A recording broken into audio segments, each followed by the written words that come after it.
gitu.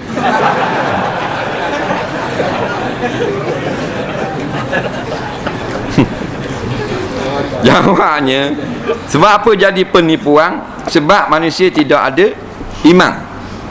Nampak? Iman ni kepercayaan. Kalau kita meniaga ni kita tipu, mana melakukan penipuan, kan Nabi kata orang menipu ni kena laknat.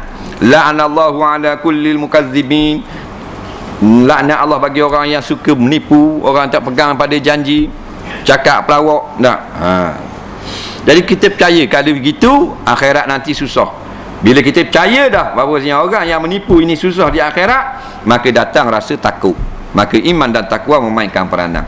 Jadi sekarang peniaga banyak tipu kerana iman takwa tolak tepi. Kahwin ramai ni sunnah Nabi je. Tiap-tiap yang Nabi amal dipanggil sunnah. Melainkan datang dalil yang melarang, baru tak jadi sunnah.